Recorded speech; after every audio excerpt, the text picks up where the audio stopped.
Innal hamdalillah nahmaduhu wa nasta'inuhu wa nastaghfiruh wa na'udzu billahi min shururi anfusina wa min sayyiati a'malina. Man yahdihillahu fala mudhillalah wa man yudhlil fala hadiyalah. Asyhadu an la ilaha illallah wahdahu la syarikalah wa asyhadu anna Muhammadan abduhu wa rasuluh, amma ba'du. Pada tema yang terakhir saya akan mencoba mengkupas tentang, ini dibacanya kholison dan sowaban, penentu amal soleh. Maksud amal soleh di sini adalah amal-amal yang akan diterima sekaligus nanti menjadi pahala, bukan dosa yang kita terima. Hadirin sidang kuliah subuh, ibu-ibu, para pemuda yang saya banggakan, sebagaimana yang kita ketahui bersama bahwa nanti ketika seseorang salah menyimpulkan ataupun salah mengidentifikasi sesuatu, maka akan salah pula lah langkah, gerak, dan amal yang akan dilakukan. Terlebih lagi nanti yang lebih parah adalah akan timbul madorot, akan timbul mafsadat, kerusakan, bahkan dosa ketika awalnya kita salah menyimpulkan, salah memahami terhadap sesuatu. Makanya nanti sering kita temukan beberapa kesalahan-kesalahan yang masih di masyarakat kita. Yang pertama terkait tentang ibadah. Jadi sering kita jumpai bahwa yang disebut ibadah teh mesti mewujudkan amal. Jadi sering kita beranggapan bahwa nungarna ibadah teh kudu awujudkeun amal, sehingga nanti kita akan mempunyai kesimpulan bahwa ketika kita meninggalkan amal eta teh lain ibadah. Makanya ini sering, ini para ibu-ibu, para akhwat ini biasanya, aduh rugi ketika haid kemudian tidak sholat, ngerasa rugi. Kenapa? Karena ketika orang lain saum, karena ketika orang lain sholat, dia tidak sholat. Padahal mah tidak mesti berkata rugi. Kenapa? Karena ini masih dalam ketaatan, ketundukan kepada Allah Subhanahu wa Ta'ala. Makanya kenapa kesimpulannya sampai mengungkapkan rugi? Oh, asa teu upload Ramadan teh, nah teu tamat saumna, ibu. Kenapa ada ungkapan seperti itu? Karena ditimbulkan dari salah memahami tentang ibadah. Makanya lamun ditanya ibadah teh naon cik pamuda. Tuh. Makanya di dalam Quran surat An-Nisa ayat ke-59 dijelaskan. Nah, numarna ibadah mah ieu. Allah Subhanahu wa Ta'ala berfirman, "Ya ayyuhalladzina amanu atiullaha wa atiur rasul." Tuh. Makanya yang namanya ibadah pertama lain sholat. Dan nanti yang kedua akan dijelaskan kembali. Yang namanya ibadah itu bukan saum, bukan saumnya maksudnya.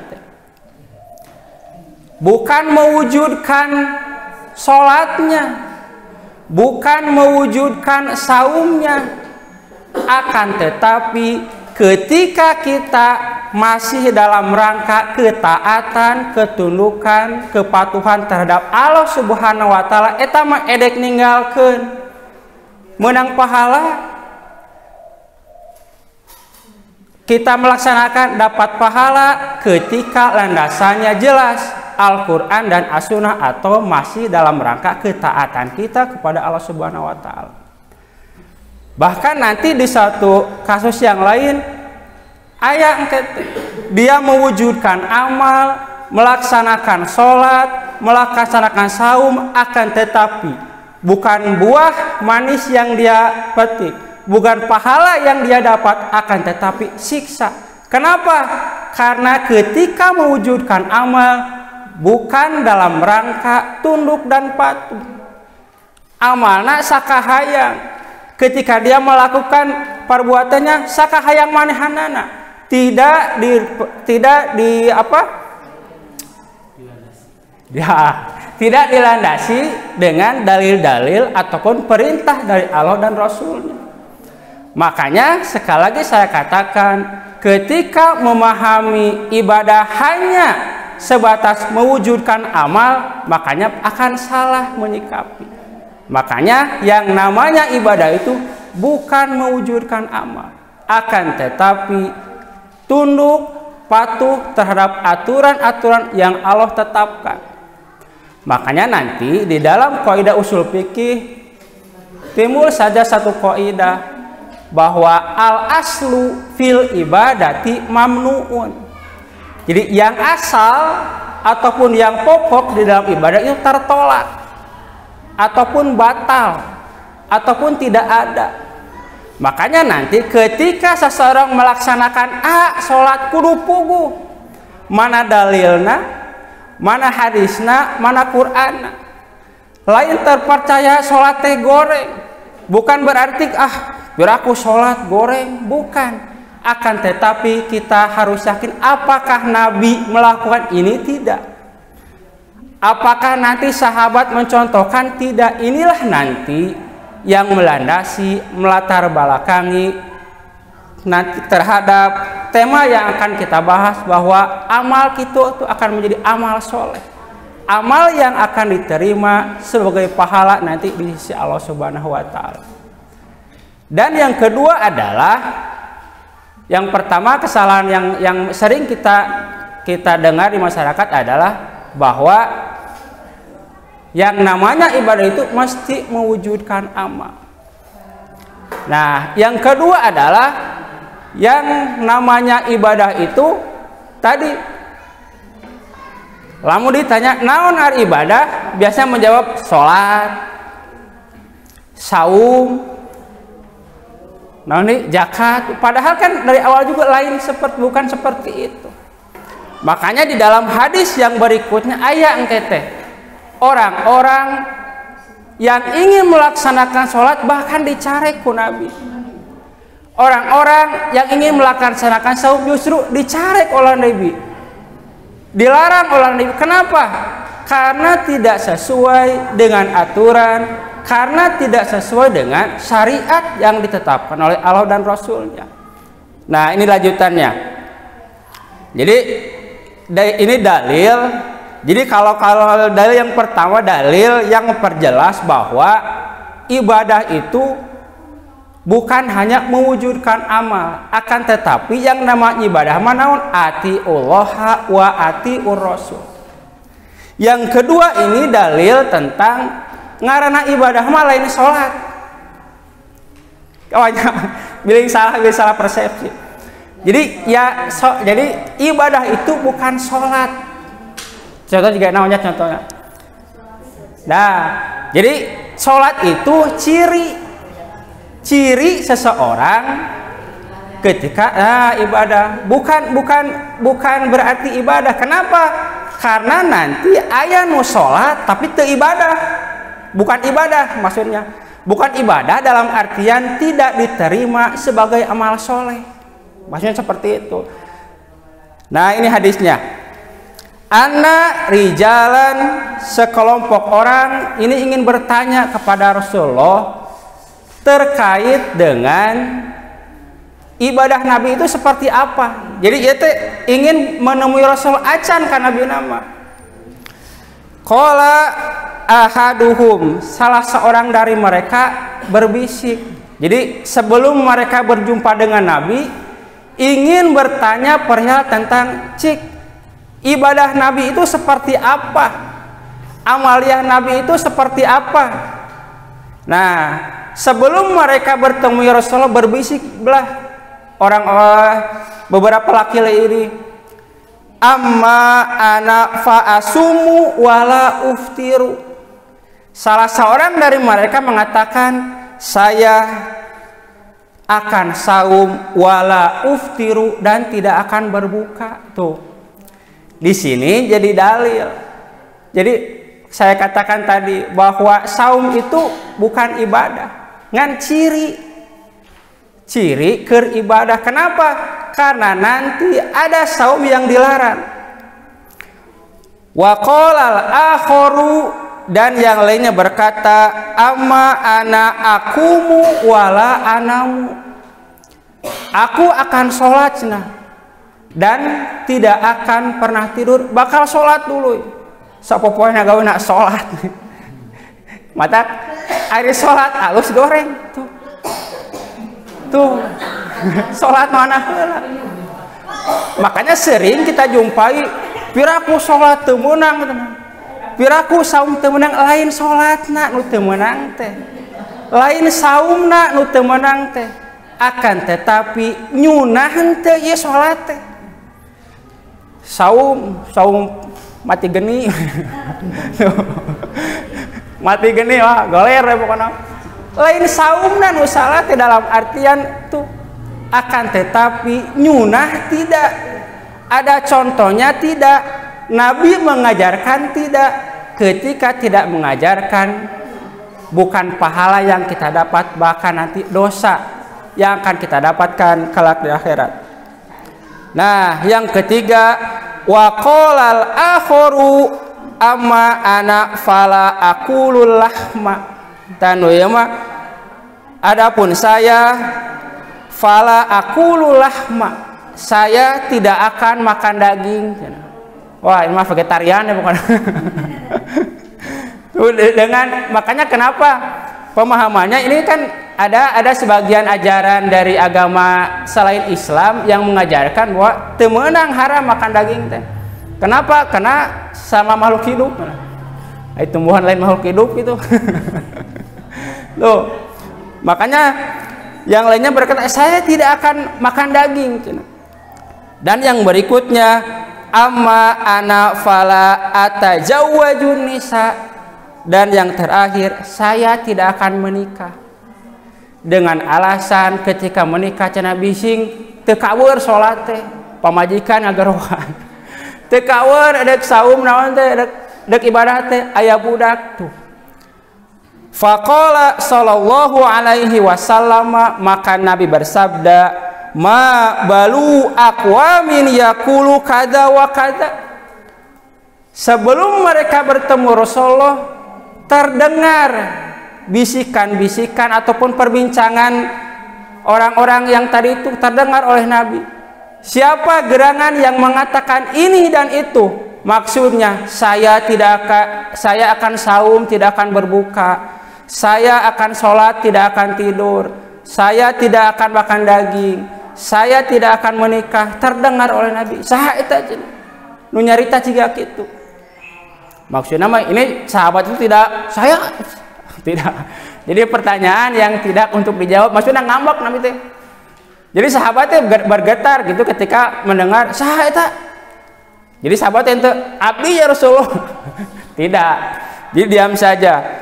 Kemudian Nabi melanjutkan sabdanya, lakinni asumu wa uftiru. Lihatlah aku saum dan aku juga buka. Jadi teu kudu nyiksa maneh. Sampaikan Kak, jangankan saum dalam artian teu kuat wae, kemudian safar boleh berbuka. Makanya ketika mendengar ucapan yang pertama, Nabi langsung marah. Siapa yang mengatakan saya akan saum dan tidak akan berbuka? Lihatlah, aku juga saum wa uftiru, dan aku juga buka. Jadi teu bablas sehari semalam saum tidak. Kemudian wa akumu ana wa utazawwaju wa akumu wa anamu wa atazawwajun nisa, dan aku sholat, wa anamu, dan aku juga tidur, aya waktuna sare, aya waktuna sholat, wa utazawwajun nisa, dan Nabi juga menikah, wa akulul lahma, dan aku juga memakan daging, faman rogiba an sunnati falaisa minni. Jadi di sini menjelaskan bukan masalah sholatnya terpercaya sholatnya goreng, bukan tidak percaya bahwa saum itu jelek, bukan, akan tetapi betul tidak Nabi mengerjakan ini, betul tidak Nabi mengerjakan saum, betul tidak Nabi mengerjakan sholat, itulah nanti yang melatar belakangi kita beribadah. Makanya nu penting mah ibarat sababna aya dalilna laksanakeun, eueuh dalilna tidak mesti mencari-cari dalil. Makanya sering kita mendengar mana cenah aya dalil nu ngalarang teu. Jadi na ibadah mah bukan mencari larangan, justru mencari perintah. Ada tidak perintahnya? Ketika masalah muamalah ataupun masalah keduniaan baru. Jadi al aslu fil ibadati mamnuun, al aslu nanti kebalikannya. Kalau di dalam keduniaan al aslu mubah, yang pokok di dalam keduniaan itu menang, boleh semuanya. Makan babi nu pokok ya Pak, boleh. Naon misalnya teh. Tah, ketika ada larangan baru tidak boleh. Ketika urusan dunia yang dicari larangan, ketika urusan akhirat ataupun ibadah yang dicari bukan larangan, akan tetapi ada tidak perintahnya, ada tidak anjurannya, ada tidak contoh dari Nabi terkait dengan amal-amal yang akan kita lakukan. Nah, terkait ibadah yang kita lakukan nanti ada dua kategori yang akan mempengaruhi terhadap diterima dan tidaknya ibadah yang kita lakukan. Jadi apa yang dimaksud kholison dan apa yang dimaksud dengan sawaban di hadis berikutnya. Wakila li Abi Ali bin Fudail bin Iyadin, telah dikatakan dari Abi Ali bin Fudail bin Iyad, jadi ia telah ditanya, ya Aba Ali, wahai Aba Ali, ma makna ahsanul amali. Jadi wahai Aba Ali, cenah, apa yang dimaksud amal nupang alusna? Jadi ahsan itu isim tabdil, jadi leuwih abdol teh leuwih. Ahsanul amali, jadi amal apa yang paling bagus? Maksudnya paling bagus itu adalah diterima sebagai amal soleh nanti oleh Allah Subhanahu wa Ta'ala. Al-Fudail bin Iyad kemudian mengatakan, qala akhlasuhu wa aswabuhu. Jadi nu kahiji akhlas, nya ikhlas, wa aswabuhu, dan nyunah. Nanti dijelaskan lagi di selanjutnya. Kila, kemudian sahabat bertanya lagi, ma akhlasuhu wa ma asobahu. Naon ari ikhlas teh? Apa makna akhlasuhu dan apa makna aswabuhu? Qala dia menjawab, innal amala, sesungguhnya ketika seseorang beramal, idza kana kholison, keadaan amalnya itu kholis, walam yakun sawaban, akan tetapi tidak sawaban, walam yukbal atau lam yukbal, maka tidak akan diterima. Jadi lamun seseorang kholis, ikhlas, akan tetapi tidak nyunah, dah saya mah ikhlas sholat subuh 5 rakaat teh. Ikhlas demi Allah. Demi Allah. Angger moal ditarima sebagai amal sih. Kenapa? Karena tidak sawaban, tidak nyunah, tidak mengikuti aturan, tenyono, tenyontoh ke Allah dan Rasulnya. Wa in kana sawaban, begitupun sebaliknya. Ketika seseorang beramal karena sawaban, keadaannya itu sawaban, cocok, nyunah, mengikuti ajaran Rasulullah, walam yakun kholison, akan tetapi tidak ikhlas, falam yuk moal ditarima.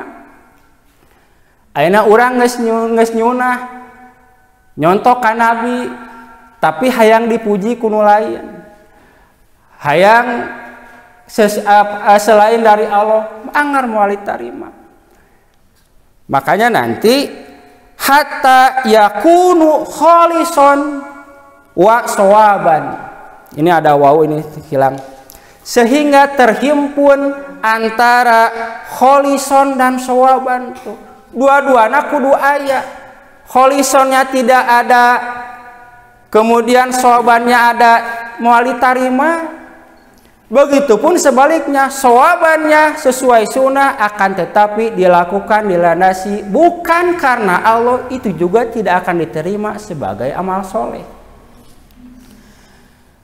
Wakila ya abah, nanya deh sahabat teh, ma huwal kholisu waswabu, apa makna kholis dan sawab?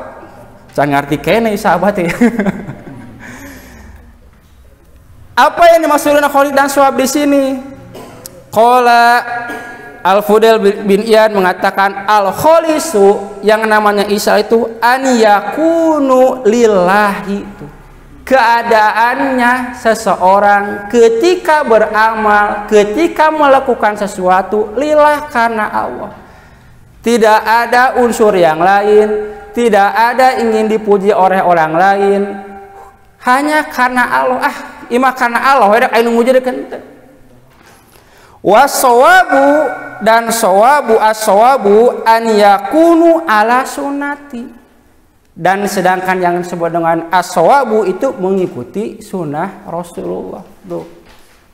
Jadi yang pertama ikhlas karena Allah, yang kedua sunnah nyunah cocok loyok dengan aturan-aturan yang telah ditetapkan Allah dan Rasulnya. Timbul pertanyaan, lamun sholat ditadikan sorangan ya, karena Allah tidak. Itu kedengarium jauh jalan ke sholat itu sorangan. Nah makanya nanti perlu kita ketahui juga bahwa aingarana ikhlas itu pekerjaan hati. Ikhlas, sombong, artinya nanti seseorang tidak bisa menjustifikasi, menjas seseorang, wah imut ikhlas salat nah ieu tarik ieu yang kapuji, tidak bisa. Jadi ikhlas mah itu antara kita dengan Allah.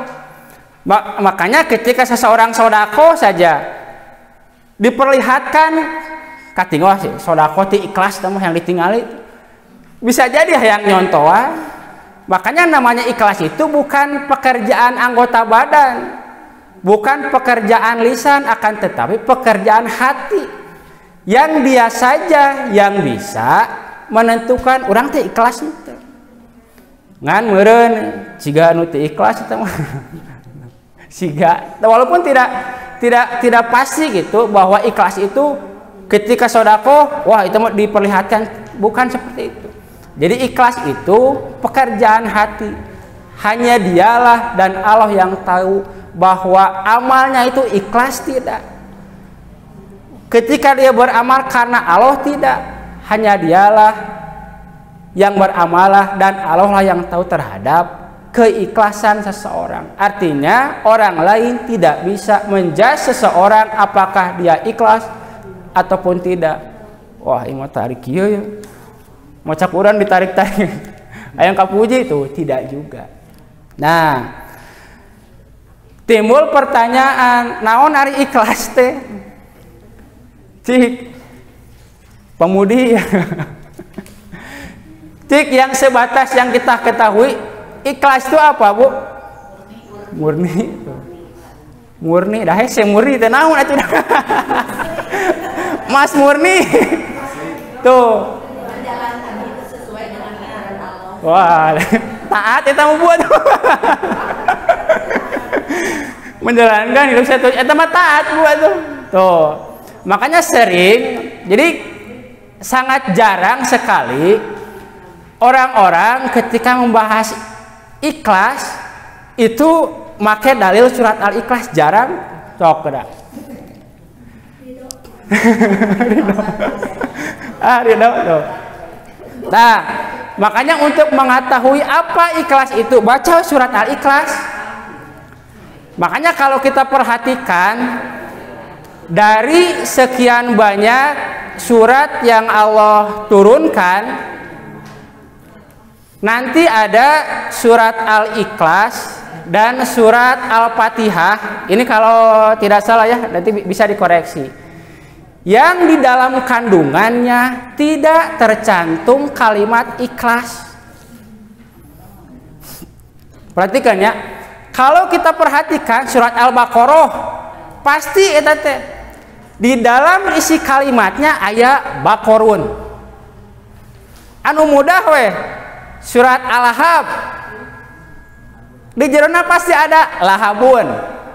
Naon deui An-Nisa pasti ada sok Al-Kafirun di jerona ketika berbicara tentang surat An-Nisa, Ali Imran, Al-Baqarah, At-Taubah, pasti itu di dalamnya tercantum kalimat-kalimat sesuai dengan nama surat.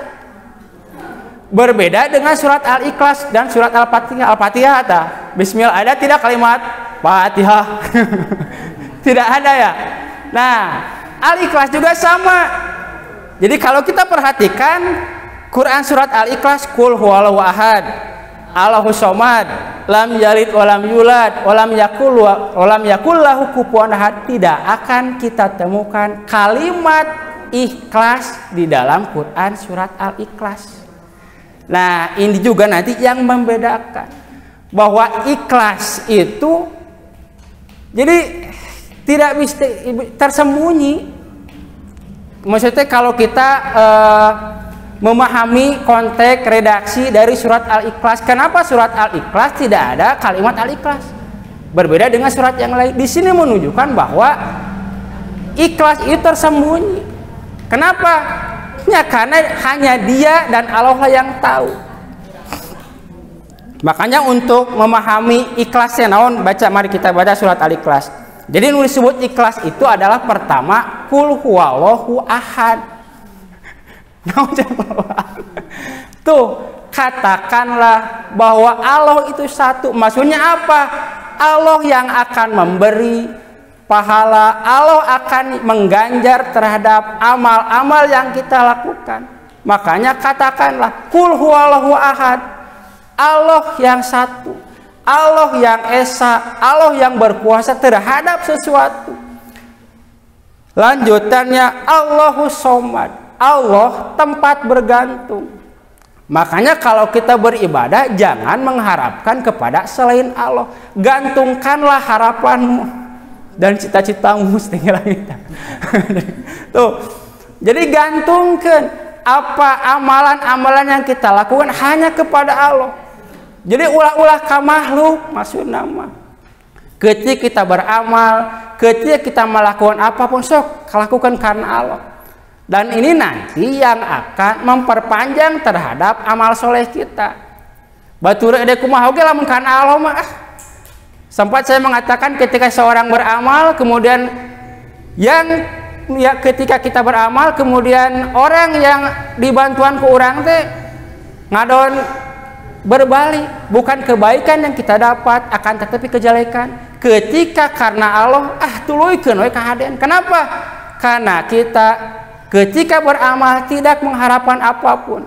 Itu erek ngewa, erek henteu terlepas. Yang penting kita karena Allah.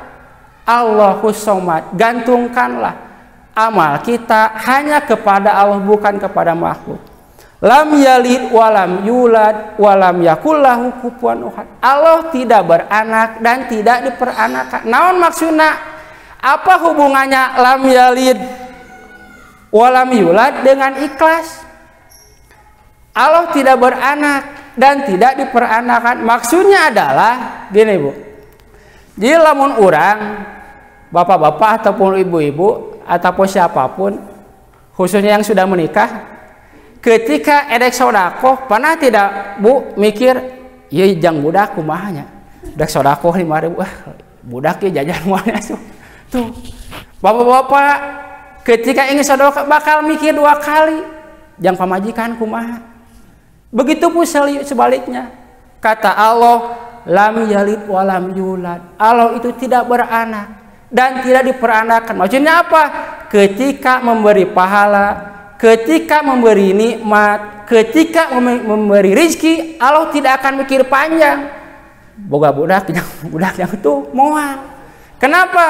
Karena Allah tidak beranak dan tidak diperanakan. Maksudnya makanya ketika memberikan pahala, ketika memberikan ganjaran, Allah mau mikir panjang, jang budak, jang pamajikan dan sebagainya. Kenapa? Karena Allah lam yalid walam yulad, tidak beranak dan tidak diperanakan. Makanya pantas ketika kita beramal kudu Allahu somad, gantungkanlah kepada Allah. Walam yakul lahu kufuwan ahad. Tidak ada seorang pun yang menyamainya ketika memberi rezeki. Tidak ada seorang pun yang menyamainya ketika memberi pahala. Dan tidak ada yang menyamainya siapapun ketika memberi ganjaran terhadap hamba-hambanya ketika beribadah. Maksud ikhlas itu. Makanya kalau saya perhatikan jarang sekali ustadz-ustadz yang ketika membahas Al-Ikhlas itu dikaitkan dengan surat Al-Ikhlas. Padahal disinilah letak keterkaitan antara ikhlas dan surat Al-Ikhlas. Yang pertama itu, jadi ketika seseorang ingin di ibadahnya, ingin amalnya diterima di sisi Allah, kudu ikhlas. Ikhlasnya naon? Ya tadi baca surat Al-Ikhlas, balikan. Dan yang kedua adalah shawaban, cocok, loyok, sesuai aturan yang disunahkan oleh Nabi. Timbul pertanyaan nanti, apakah setiap yang Nabi lakukan jadi nyunah? Apakah setiap yang Nabi lakukan jadi syariat? Apakah semua yang Nabi lakukan mesti ataupun wajib kita contoh? Di sini menunjukkan tidak semua perilaku Nabi wajib dalam artian ketika dicontoh jadi pahala, kemudian ketika ditinggal jadi tidak selamanya. Makanya di dalam af'alun Nabi ataupun perilaku Nabi dapat dibagi menjadi 4 bagian nanti. Dan nanti yang mana yang mesti kita contoh itu? Makanya nanti timbul pertanyaan, origami sunnah bukan? Jubah. Tuh, Abu Lahab, Abu Jahal sebelum Nabi lahir mereka pakai jubah. Berarti lain nyunah Nabi, nyunah Abu Jahal. Tuh. Termasuk jilbab puntennya. Jadi sempat ramai jilbab budaya Arab. Dan memang benar budaya Arab. Orang mah gegeran, wah, itu setuju. Padahal jilbab itu budaya Arab. Budaya Islam naon menutupan aurat. Makanya tong waka amak ketika ada yang mengatakan jilbab budaya Arab. Emang seperti itu. Budaya Islam naon nutupan aurat. Eta mare ku jilbab, ada ku sarung, ada ku kudrem. Sarung nutupan itu. Nah, dari af'alun Nabi, perilaku Nabi ataupun perbuatan Nabi dapat dikategorikan menjadi 4 bagian. Jadi yang pertama ada yang disebut jibiliyah, ada yang disebut dengan ghorijah, kemudian ada yang disebut dengan to'ah, dan ada yang disebut dengan kurbah. Apa yang disebut jibiliyah? Jibiliyah itu adalah kebiasaan, keumuman yang dilakukan di suatu tempat atau di suatu daerah. Termasuk nanti gamis, jubah, itu kebiasaan Nabi. Yang jadi pertanyaan, wajib tidak? Sebenarnya mah mudah, cukup mudah. Nanti kalau kita mempelajari sejarah kenabian, lihat saja apakah jubah ataupun gamis yang Nabi lakukan muncul setelah kenabian Nabi atau muncul sebelum kenabian. Itu saja. Jadi kalau gamis dan jubah muncul setelah Muhammad bin Abdullah diangkat jadi nabi, berarti itu syariat Islam. Kalau jubah, gamis, siwak misalnya, itu adalah yang Nabi lakukan sebelum jauh-jauh sebelum jadi nabi. Bahkan sebelum Nabi lahir juga orang Arab senantiasa memakai ataupun melakukan hal seperti itu, berarti bukan syariat. Itu saja sebenarnya. Nah, kalau makanya jibiliyah ini kan sebelum Nabi lahir juga orang Arab nggak memakai gamis. Sebelum Nabi diutus orang-orang sudah memakai jubah. Makanya ketika kita pakai jubah boleh tidak? Boleh. Tidak ada yang melarang. Nah, yang tidak boleh itu adalah berkeyakinan bahwa ketika pakai jubah, ketika pakai gamis ini jadi pahala. Lamun make kaos nuker jadi dosa. Tah eta nu teu meunang. Makanya sahabat ada yang jadi sakabe semua perilaku Nabi dicontoh. Ada sahabat lupa lagi namanya sampai jadi bahasnya ta'asy. Sampaikan ke Nabi itu ketika datang ke satu daerah A katakanlah, Nabi itu senantiasa sholat. Sampaikan ke sahabat yang tadi yang ta'asy itu yang senantiasa mengikut Nabi datang ke tempat tersebut, kemudian terjadi banjir, anggar we salat dirinya dina banjir. Jadi di satu sisi boleh, yang tidak boleh itu adalah berkeyakinan menganggap bahwa ketika kita memakai gamis, memakai jubah, memakai sorban jadi bernilai pahala, tidak. Itu yang tidak boleh. Memakainya boleh. Dan yang berikutnya adalah gorijah. Gorijah itu adalah insting, naluri. Jika Nabi makan. Jadi ini juga menjadi dalil di kalangan sebagian orang bahwa Nabi itu makan pakai 3 jari. Jadi sunnah makan pakai 3 jari. Ini kan kebiasaan saja. Jari Arab juga dikumaha. Oh, kan termasuk nanti kebiasaan Nabi sedih, wajar itu mah naluri. Kemudian Nabi lapar, itulah nanti yang disebut dengan gorijah. Apakah wajib kita mengikuti dalam artian makan 3 jari? Bari kalau ku senok jadi tahap tuh. HP teuing boleh-boleh saja.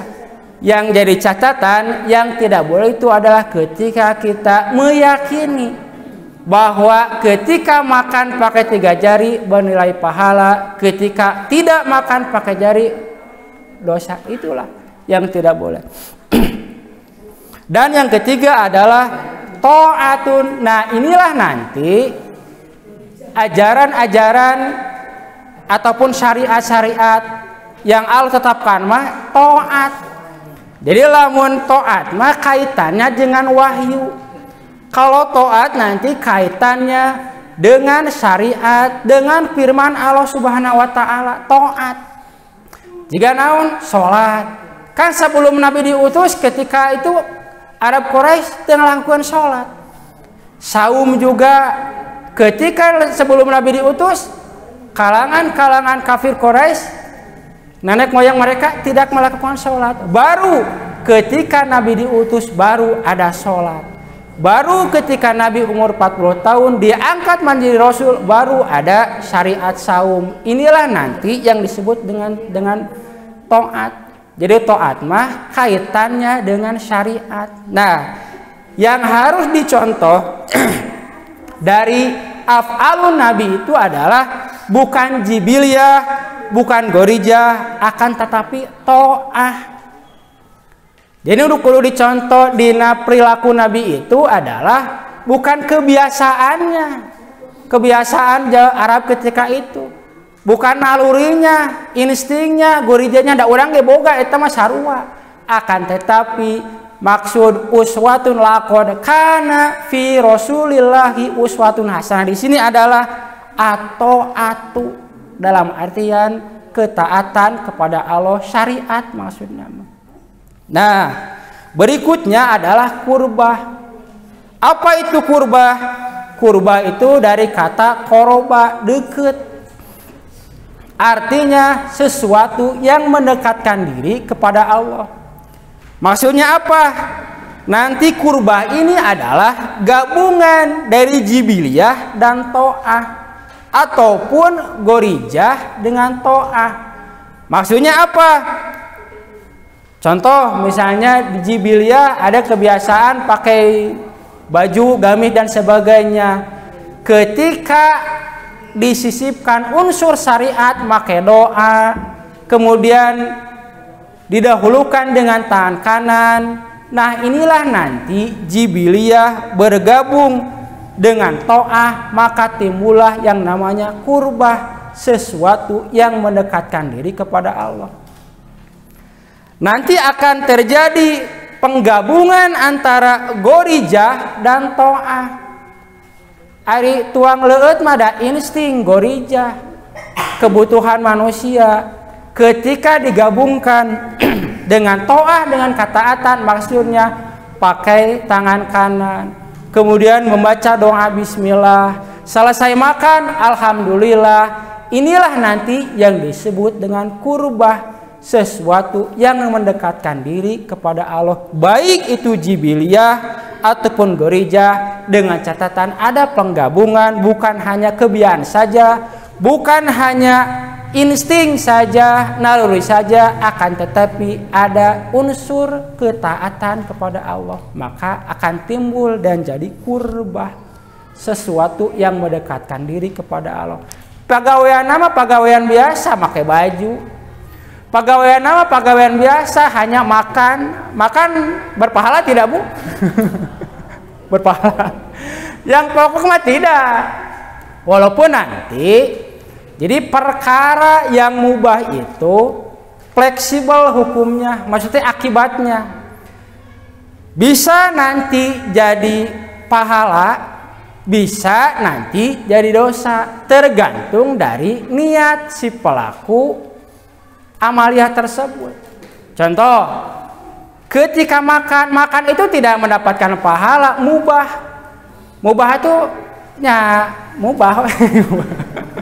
Boleh mubah deh, boleh saja. Nah atuh janah jadi dosa ketika makannya itu diniatkan supaya kuat untuk mendolimi orang lain, maka makan di sini jadi dosa. Kenapa? Karena niatnya diniatkan untuk agar kuat, agar mempunyai kekuatan untuk mendolimi orang lain. Di satu sisi nanti mubah, makan juga akan jadi pahala ketika diniatkan ibadah. Makan mengke tahajud, taraweh, meh kuat tuh jadi pahala.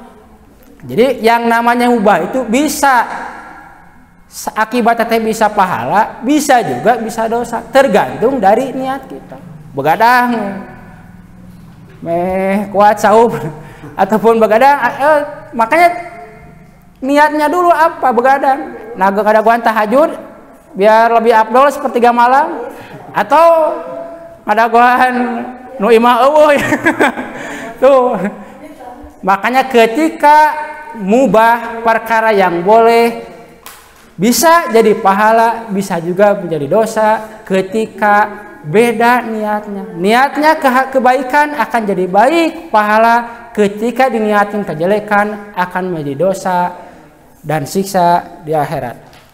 Nah, berikutnya adalah hadis tentang nanti akibat yang dialami, akibat yang akan didapatkan ketika seseorang beribadah tapi teu nyunah, ataupun sebaliknya ketika dia nyunah akan tetapi teu ikhlas. Di dalam sebuah hadis dijelaskan, aku menunggu kalian di telaga, maksudnya Nabi nanti ketika di akhirat kelak Nabi itu menunggu di telaga. Sungguh akan ditampakkan kepadaku beberapa orang di antara kalian. Tika jauhan geus katingali, wah ya umatku kata Nabi. Kemudian sebagiannya akan disimpangkan dariku. Ketika sahabat-sahabat, ketika umat Nabi ingin mendekat kepada Nabi terhalang oleh tembok. Dalam artian hese, susah untuk mendekati terhadap Nabi. Sampaikan kan Nabi mengatakan, ya Robbi, ini umatku. Ya Allah, mereka itu adalah umatku. Maka kemudian disampaikanlah kepada Muhammad, kamu tidak tahu apa yang mereka perbuat setelah kamu meninggal. Maksudnya adalah, apakah kamu tidak tahu yang mereka lakukan terhadap ibadah-ibadah, terhadap ajaran-ajaran yang mereka lakukan? Merekalah yang merubah ibadah-ibadah, merekalah yang menambah-nambah ibadah tidak sesuai dengan aturan yang Allah tetapkan. Di dalam riwayat yang lain dijelaskan bahwa seseorang itu siga nu loba pahala teh, akan tetapi ketika ditimbang nol. Si hamba bertanya, wahai ya Allah, aku dulu sholat loba, saum loba, akan tetapi sholatnya tidak sesuai dengan sunnah nabinya, saumnya tidak sesuai dengan sunnah nabinya. Di dalam ungkapannya lanjutannya Nabi mengatakan, suhkon fa ashabis sa'ir, menjauhlah kalian, pergi, masuklah kalian ke dalam neraka sakor. Itulah gambaran akibat kita tidak ataupun lalai memperhatikan terhadap amal-amal yang kita lakukan. Makanya sekali lagi saya katakan bahwa amal itu akan diterima sebagai amal soleh ketika dua variabel, dua unsur terpenuhi. Yang ke satu, lillah karena Allah, maksudnya adalah gantungkan, niatkan, tekadkan bahwa apapun yang kita lakukan, amal apapun yang kita lakukan, niatkan karena Allah. Tidak ada unsur yang lain, tidak mengharapkan pujian dari yang lain, dan tidak mengharapkan imbalan yang lain. Kumaha lamun aya nu muji nyakeun we eta mah. Kumaha lamun nu mere terlepas itu mah. Tarima ulah, tarima menang. Yang jadi catatan halus lillah karena Allah. Dan yang kedua adalah amal itu akan diterima menjadi pahala di sisi Allah Subhanahu wa taala ketika nyunah sesuai dengan contoh Nabi dan Rasulnya.